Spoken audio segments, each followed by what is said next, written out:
Assalamualaikum warahmatullahi wabarakatuh. Halo semuanya, perkenalkan nama saya. Halo semuanya, halo Mas, Mbak, dan teman-teman sekalian. Perkenalkan nama saya Muhammad Fazal Fatih Mubina dengan NIM G00240889. Saya berasal dari kelompok A6 dan pada kesempatan kali ini saya ingin menjelaskan tentang laporan praktikum anatomi yang pertama dengan kasus Daniel adalah seorang siswa SMP. Ia sempat tertusuk paku saat bermain di lapangan dan hanya membilas dengan air mengalir. Setelah itu, dia mengaku sulit menggerakkan rahangnya dan terasa kaku, tak bisa membuka mulutnya. A. Jelaskan tentang anatomi mandibula dan fungsinya secara lengkap. B. Jelaskan penyusun musculus masticatoris beserta fungsinya dan inervasinya. Oke, untuk gambar mandibula itu seperti ini. Ini kalau misalnya tampak anterior, dan ini kalau misalnya tampak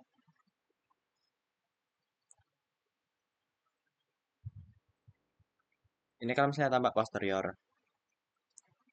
Nah, mandibula sendiri ini itu kalau misalnya secara garis besar dibagi menjadi dua bagian. Ya, ini korpus. Korpus itu yang bagian ini, korpus dan ramus. Nah, di ramus itu ada dua prosesus yang penting. Yang pertama ada proses coronoideus dan yang kedua proses condylaris. Pada proses coronoideus itu nanti akan tempat melekatnya musculus temporalis, sedangkan pada yang proses coronoideus itu akan bersendi dengan fossa mandibularis, osis temporalis, berartikulasio temporomandibularis. Tuh. Sedangkan bagian uh, di bagian korpus itu ada beberapa bagian yang penting. Pertama itu ada ini foramen mandibula. Nah, foramen mandibula itu nanti akan dilewati oleh AVN mandibula.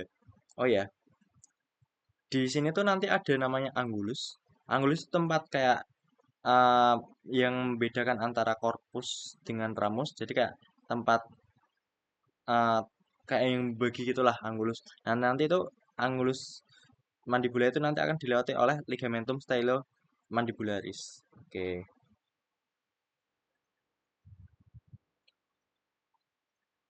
Lalu untuk yang bagian belakang,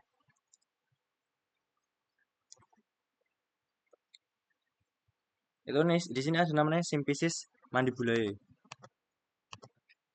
Simpisis mandibulae itu nanti kan kalau misalnya mandibula kan dulu kan dua saat di embrionologi. Jadi dua saat minggu keempat. Nah, saat minggu keenam itu nanti menyatu.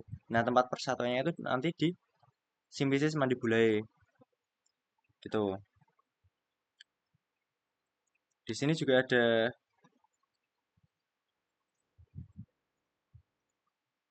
pars alveolaris ini. Nah, di pars alveolaris nanti itu ada pars alveolus nanti itu dekatnya gigi sama gusi. Nah, itu sebagai batas atas, sedangkan yang bawah itu basis mandibula. Nanti nanti di sini tuh yang di bagian dagu itu nanti ada trochantrea mandibulae. Itu yang bentuk dagu kita. Tuh. Eh,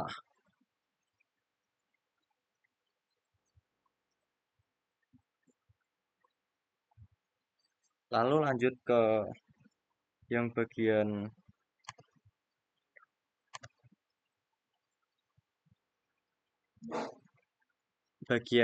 otot masticatori yang soal B.